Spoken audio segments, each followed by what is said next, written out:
Hello everyone. In previous classes, we have studied about measures to correct the disequilibrium in the balance of payment.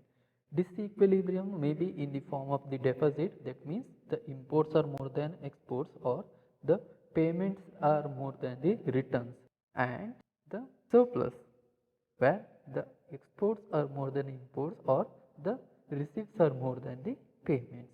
Okay, so surplus is a positive balance where every economy wants their balance of payment statement in the surplus situation or surplus position, whereas the deficit is a negative aspect where no country wants their balance of payment statement in the deficit situation.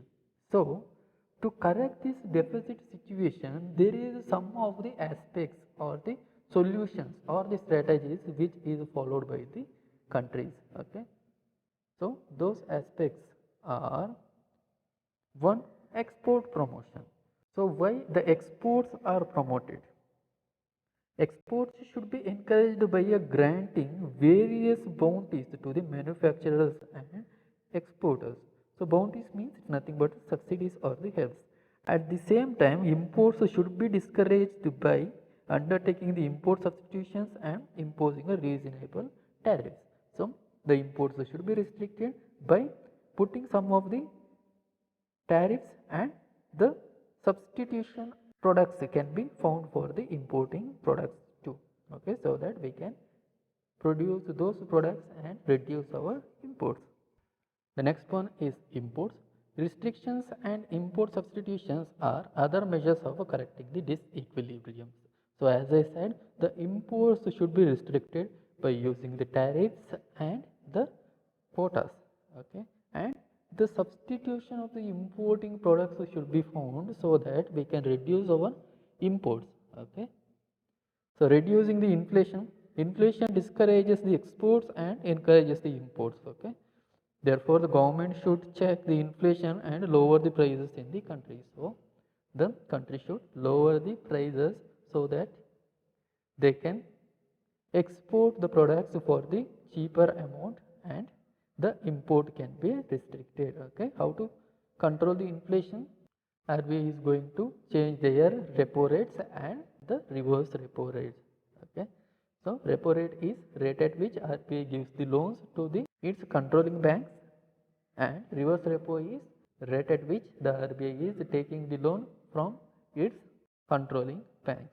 Okay, so these rates will help to control the money supply to the economy so that the inflation can be controlled. So if there is less inflation, exports can be a cheaper one and the exports can be encouraged. Then exchange control. Government should control the foreign exchange by ordering all the exporters to surrender their foreign exchange to the central bank and then ration out among the licensed importers.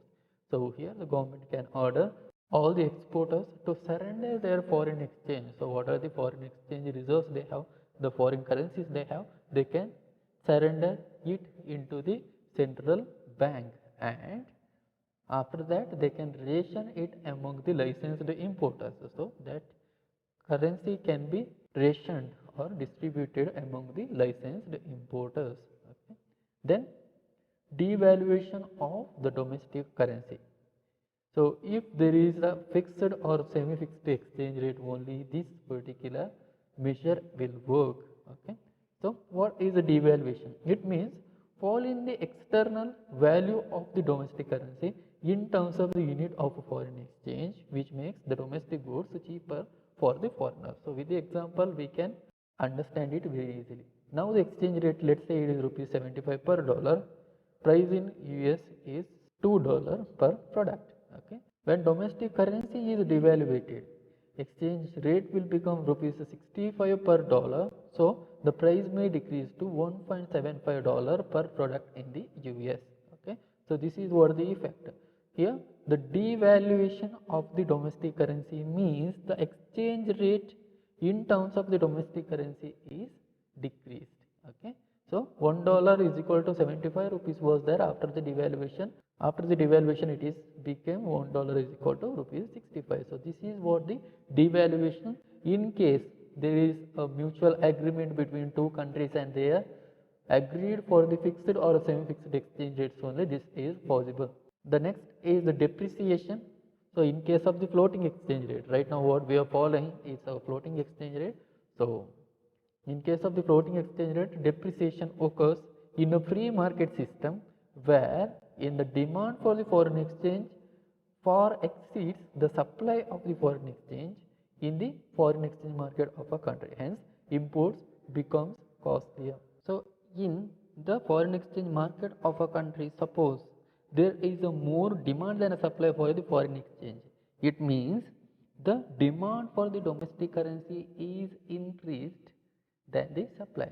So that means what happens? The appreciation of the domestic currency, correct? Appreciation means the value of the domestic currency is increased, means the value of the foreign currency is decreased. See, this is a similar case of the devaluation. Okay, if the exchange rate is 75, then it will become 65. Here the value of the domestic currency is increased because for just rupees 65 we can get $1, whereas at the beginning we have to pay rupees 75 per dollar. So in this particular case, what happens? The import becomes costlier. Okay, when the imports becomes costlier, then the imports will definitely reduced. Balance of payment disequilibrium can be adjusted. So that's it for today's class. If there is any doubts, you can ask in the live classes.